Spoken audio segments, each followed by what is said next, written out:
Hello, and welcome to Encircled, the Halbe Pocket Podcast.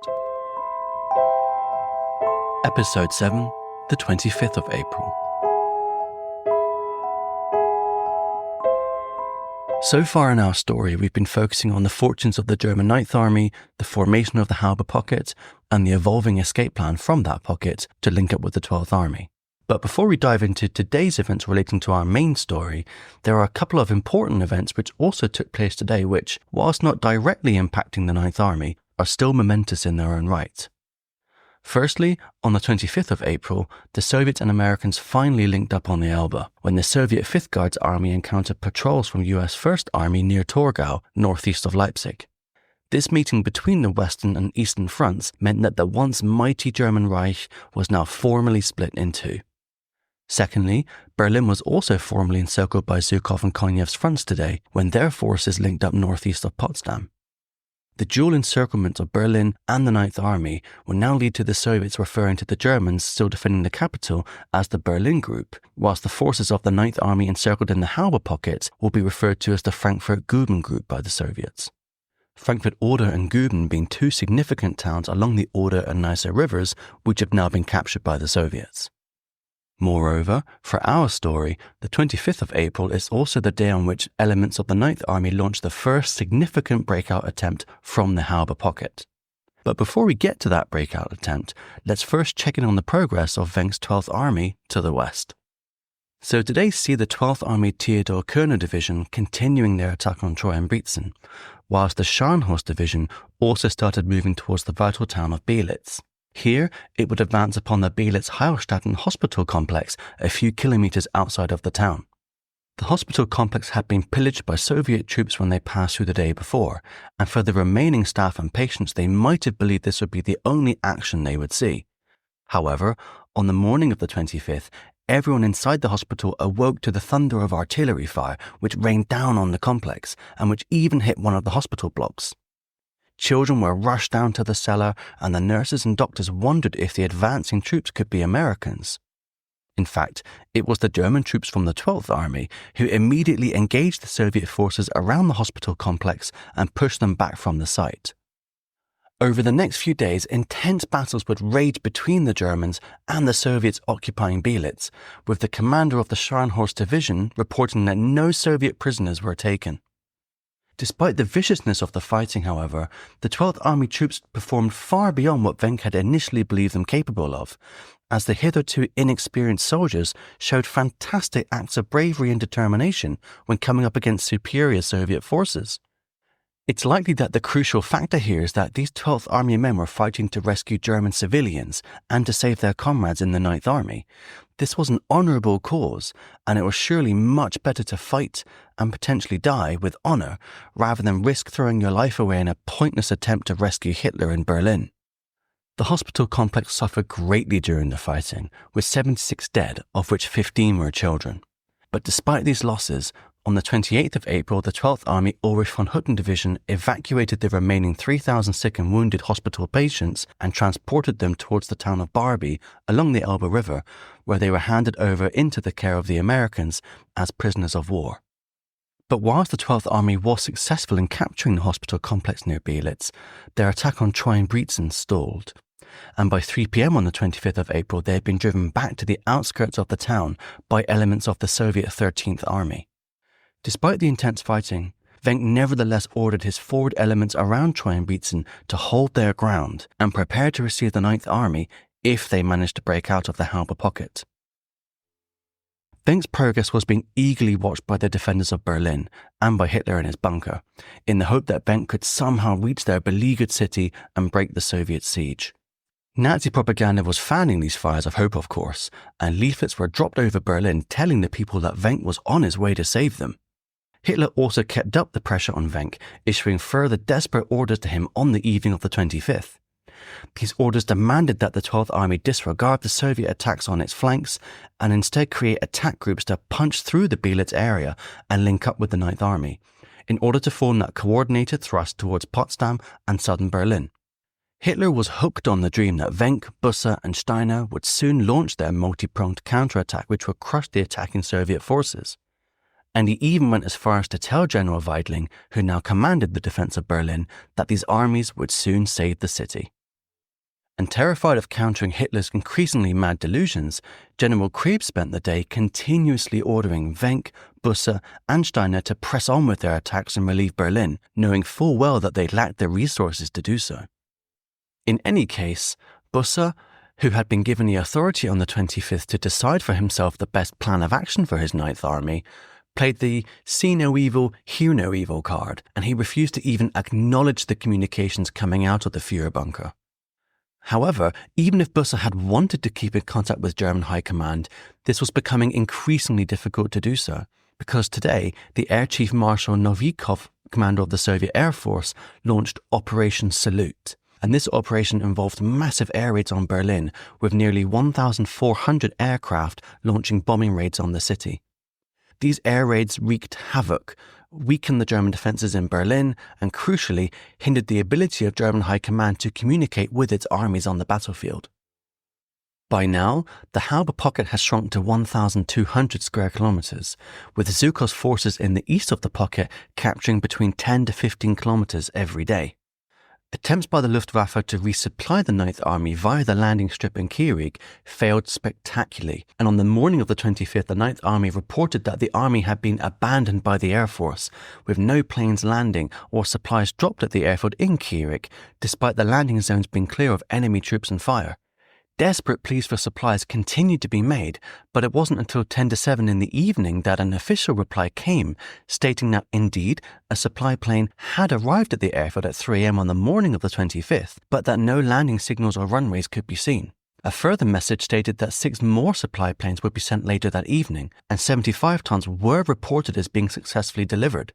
However, the situation was rapidly deteriorating, and whilst further supply drops were attempted, most of the planes which were sent either couldn't land or contact was lost with them before they could even arrive over the airfield, most likely as a result of them being shot down by flak or Red Army fighter planes. Due to the danger the supply planes were in and the encroaching fighting on the ground which was putting the landing strip at risk, all further supply drops from the Luftwaffe were cancelled shortly after midnight on the 26th. And this condemned the Ninth Army to attempt their breakouts to the west with whatever sparse rations and ammunition they had. To compound problems further, the Soviet Air Force was making full use of the air supremacy they now enjoyed over the pocket. Firstly, Soviet reconnaissance planes could clearly see that the remainder of Ninth Army forces were starting to withdraw from the northern, eastern and southern flanks of the pocket towards Halbe in the west, in anticipation of a breakout. This meant the Soviets knew what the Germans were planning to do. Moreover, Soviet fighter planes were strafing the columns of troops and refugees at will, forcing them to scatter and take cover wherever they could. Roads soon became blocked by vehicles and tanks which had been destroyed by the bombers, and this caused long traffic jams for the escapees. And lastly, the Soviets then severely damaged the key bridges over the Dahme River in the town of Märkisch-Buchholz. This only compounded the delays for the Ninth Army troops, as many were now forced to bypass the town on foot and walk through the surrounding fields and forests instead. Adding to the overall sense of chaos in the pocket were the reports of so-called Seydlitz troops operating in the area. And from today, these reports play a central theme of many diary entries and first-hand accounts of the fighting. But who were the Seydlitz troops? The Seydlitz troops were German prisoners of war who had undergone anti-fascist training in Soviet POW camps, and these troops worked under Soviet officers in the Red Army's 7th Department. They were named Seydlitz troops after the General von Seydlitz-Kurzbach, who was a German general who surrendered at Stalingrad, and he helped form the pro-Soviet National Committee for a Free Germany, which was under NKVD control. The main reported tasks of the Seydlitz troops in the Halbe pocket was to demoralize and confuse the German Ninth Army, and they did this by spreading propaganda and giving false orders to retreating troops, causing them to go into the wrong directions. In rare cases, there were even reports that they would set up traps for German troops and participate in Red Army attacks. Whilst first-hand reports from Ninth Army soldiers in the pocket often mention the presence of Seydlitz troops and describe their actions, the actual usage of these troops by the Red Army and whether they took part in any fighting against German soldiers is disputed, particularly amongst historians. Whatever the truth, The belief in the existence of the Soviet Fifth Column exacerbated the sense of panic and confusion within the pocket, and the Seydlitz troops' stories added to the Ninth Army's logistical and organizational headaches. To give one example of how the alleged presence of Seydlitz troops impacted the course of the battle, I will share with you an account from Hauptsturmführer Hohengassner, who served in the 550th SS Anti-Aircraft Division. On the 25th of April 1945, our squad was redistributed to the area of Hermsdorf-Forstamt Hammer. It was at the time when the enemy put the lid on the Halbe cauldron. We were completely encircled. The enemy hammered us with an irresistible ferocity, deploying supporters of the National Committee for a Free Germany, who were charged to cause confusion amongst German troops. This is when we first came across Seydlitz troops and realized what their intentions were. Men in fake officers' uniforms began to appear more and more frequently, mingling amongst our troops and issuing what struck us as the most impossible orders, which they presented to us as commands from higher up.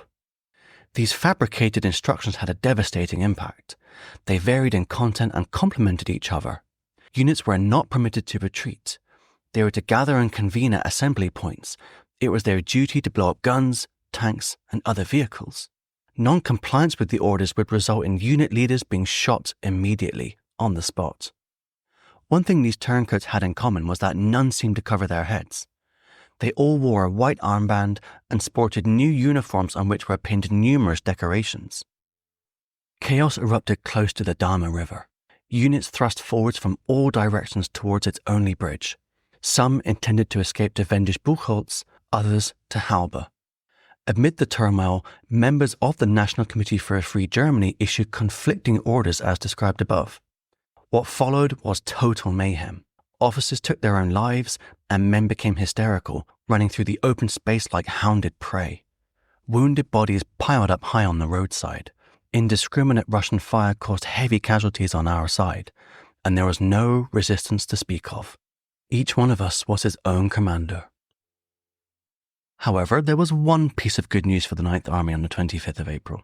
As the Frankfurt Oder garrison successfully evacuated the city and broke through the Soviet lines to reach the Ninth Army. This crucial injection of manpower enabled Busse to concentrate his forces, and he could now start planning his first breakout attempt. But whilst the Ninth Army started its breakout preparations, the Soviets doubled down on their preparations to contain any such breakouts. Konev reinforced the flanks of his 1st Ukrainian front by transferring the 1st Guards Artillery Division to support the 3rd Guards Army, which was now positioned directly opposite the 9th Army between Halbe and Märkisch-Buchholz. The Artillery Division was concentrated in the Tornau-Neuendorf sector, with its heaviest guns placed directly behind the 21st Rifle Corps, which faced the town of Halbe. The Artillery Division immediately set up an overlapping grid of fire, which could be brought down to bear on the 9th Army in two distinct ways. Firstly, if a localized breakout attempt occurred, then the Artillery Division could train all of their guns onto a specific area and thus pulverize anyone escaping. And secondly, the Artillery Division was also able to unleash constant artillery barrages over a large-scale area as well, if needed. Special provisions were also made to enable night firing as well, as it was assumed the 9th Army would likely try to use the cover of night to facilitate a breakout attempt. With the artillery in place, Konev ordered the 3rd Guards Army to occupy all woodland tracks and to establish strong defensive choke points along the main road directly west of Halbe. The 3rd Guards Army also created simple yet effective tank traps. These traps consisted of blocking forest roads with felled trees and then placing concealed anti-tank guns to the side of the roads. These guns would then open fire on the German tanks once they got stuck. To saturate the defensive positions even further, 40,000 mines were laid and multiple barricades reinforced with explosives were made along a 12-kilometer stretch. Reserve infantry divisions and mobile tank reserves were also placed in the Teupitz area, just in case the first defense line was unable to contain any initial breakthrough. Meanwhile, the 28th Army was deployed to positions east of the town of Bayreuth, and this allowed the Soviets to have a second defense line there. Additionally, pressure was increased on the Halbe pocket itself, with the 76th Rifles Corps from the 3rd Guards Army ordered to attack the pocket from the south, via the direction of Straupitz and Schleppzig. This it did in cooperation with the 33rd Army from the 1st Belarusian front operating on its right flank.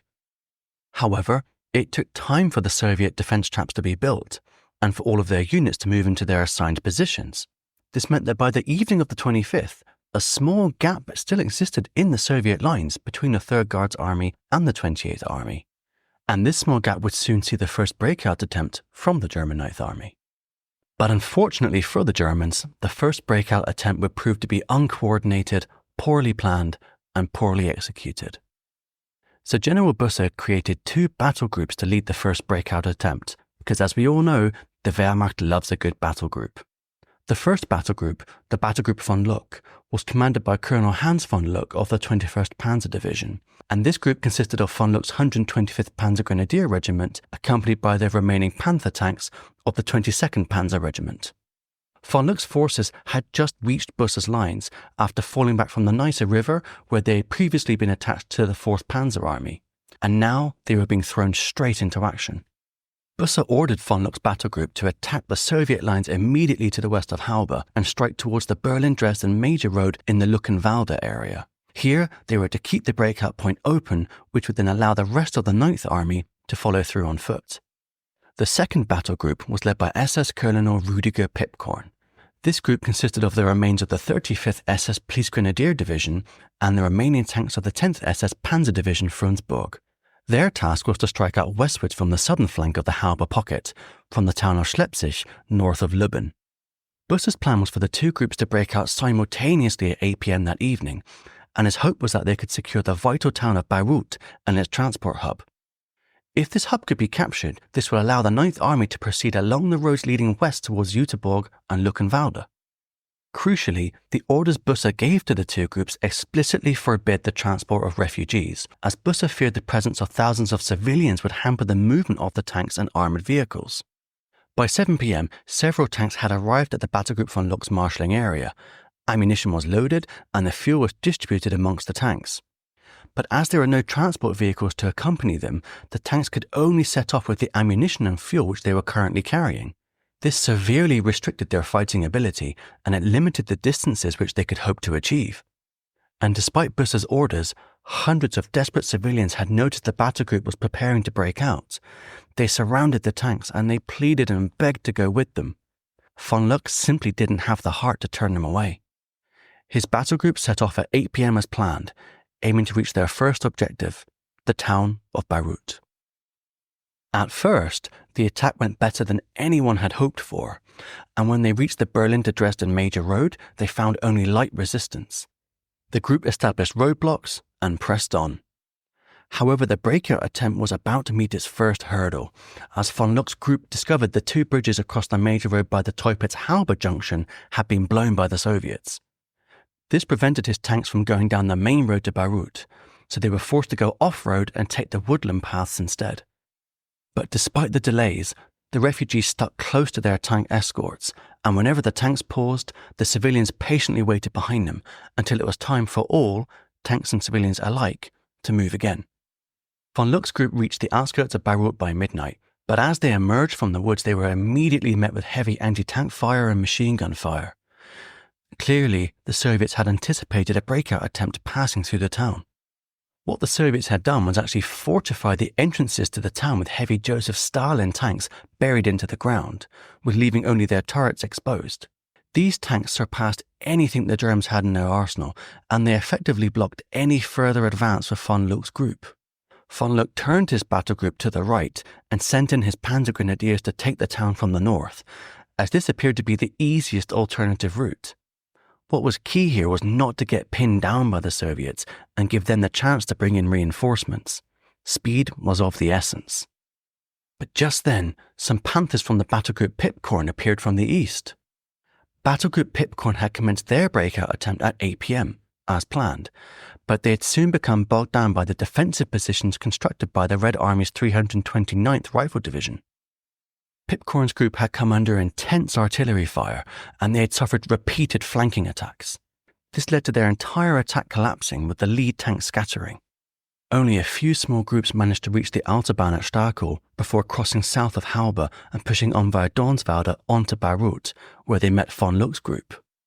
Now the 2 groups had met, the flanking maneuver around Beirut could proceed, and troops were thus sent to seize the small village of Muckendorf to the north of Beirut. The hope was that the combined German battlegroups could bypass Beirut completely and advance into the woods surrounding the floodlands of the Hammerflies. But once again, the flanking troops faced intense artillery fire, and they were pinned down. To give you an idea of the viciousness of the fighting, here is a quote from schoolboy Erwin Hildebrands, who lived in the village of Radeland just east of Beirut. During the fighting, Soviet soldiers hid under the roofs, in the sheds and barns facing northeast, and many foxholes were dug along the eastern edge of the village. In addition, there are some 122mm artillery pieces also aimed towards the woods. One gun was destroyed and lay on the roadside for weeks. There were over 50 SS dead lying just inside the woods on the right-hand side of the track leading to Neuendorf. The crew of an unknown type of tank heading towards Beirut from Dornswalde were shot at the entrance to Radeland by the Soviets, their bodies being put into the mass grave with the others mentioned above, the tank crews in their black uniforms being treated as SS. By the end of the day, the battle groups had suffered heavy losses, but von Luck still reported to Busse saying he wanted to carry on his attack throughout the night, for he feared the morning light would bring the Soviet Air Force into play, and that would spell doom for his men.